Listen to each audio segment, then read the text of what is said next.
दोस्तों, धार्मिक ग्रंथों और पुराणों में हमेशा ही व्यक्ति के कर्म की बात कही गई है। लेकिन क्या आप जानते हैं कि आखिर कर्म किसे कहते हैं और क्या है कर्म? गीता में नित्य कर्म, नैमित्त कर्म, काम्य कर्म, निष्काम्य कर्म, संचित कर्म, निषिद्ध कर्म आदि जैसे कई तरह के कर्मों के बारे में बताया गया है। लेकिन क्या कर्म का प्रभाव व्यक्ति पर पड़ता है? और सबसे अहम प्रश्न कि कर्म क्या और किसे कहते हैं?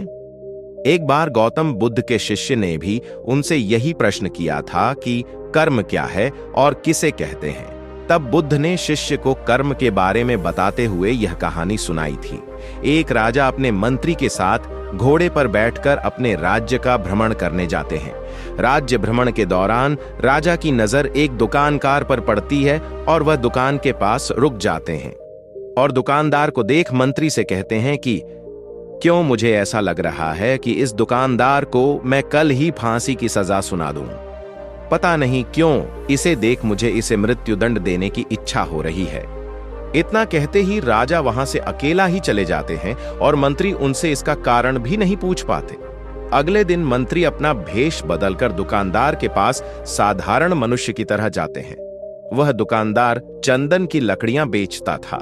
मंत्री दुकानदार से इधर उधर की बात कर उससे काम और हाल चाल पूछते हैं। दुकानदार कहता है, क्या बताऊं भाई, मेरा हाल बहुत बुरा चल रहा है। लोग मेरी दुकान पर आते हैं, मेरी चंदन की लकड़ियों को सूंघते हैं, प्रशंसा भी बहुत करते हैं, लेकिन खरीदता कोई नहीं है। मैं बस इसी इंतजार में हूं कि कब हमारे राजा की मृत्यु हो जाए और उनके अंतिम संस्कार के लिए मेरे दुकान से ढेर सारी चंदन की लकड़ियां बिक जाएं। दुकानदार से इतना सुनते ही मंत्री को सारी बातें समझ में आने लगी। वह समझ गए कि आखिर क्यों राजा के मन में इस दुकानदार के प्रति नकारात्मक विचार थे। मंत्री ने दुकानदार की बात सुन उससे थोड़ी चंदन की लकड़ियां खरीद लीं। लकड़ियों की बिक्री से दुकानदार भी खुश हो गया और तुरंत मंत्री को लकड़ियां दे दी। राजा के पास पहुंचकर मंत्री ने उनके कहा कि आप जिस दुकानदार को मृत्युदंड देने की सोच रहे थे, उसने आपके लिए भेंट स्वरूप चंदन की लकड़ियां भेजी हैं। ये सुनते ही राजा खुश हो गए और सोचने लगे कि बेवजह में उस बेचारे दुकानदार के बारे में बुरा सोच रहा था। राजा ने मंत्री से चंदन की लकड़ियां लेकर सूंघी, जिससे बहुत ही अच्छी सुगंध आ रही थी।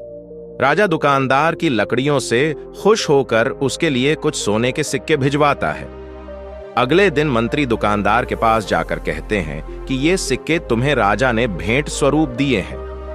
दुकानदार सोने के सिक्के पाकर खुश हो जाता है और मन में सोचता है कि मैं कितना गलत था जो राजा की मृत्यु के बारे में सोचता था। वह तो कितने दयालु हैं। गौतम बुद्ध कहानी को समाप्त करते हुए शिष्य से कहते हैं, हमारे काम, भावनाएं और विचार ही हमारे कर्म हैं। तो दोस्तों, मिलते हैं एक नया कहानी के साथ। नमो बुद्धाय।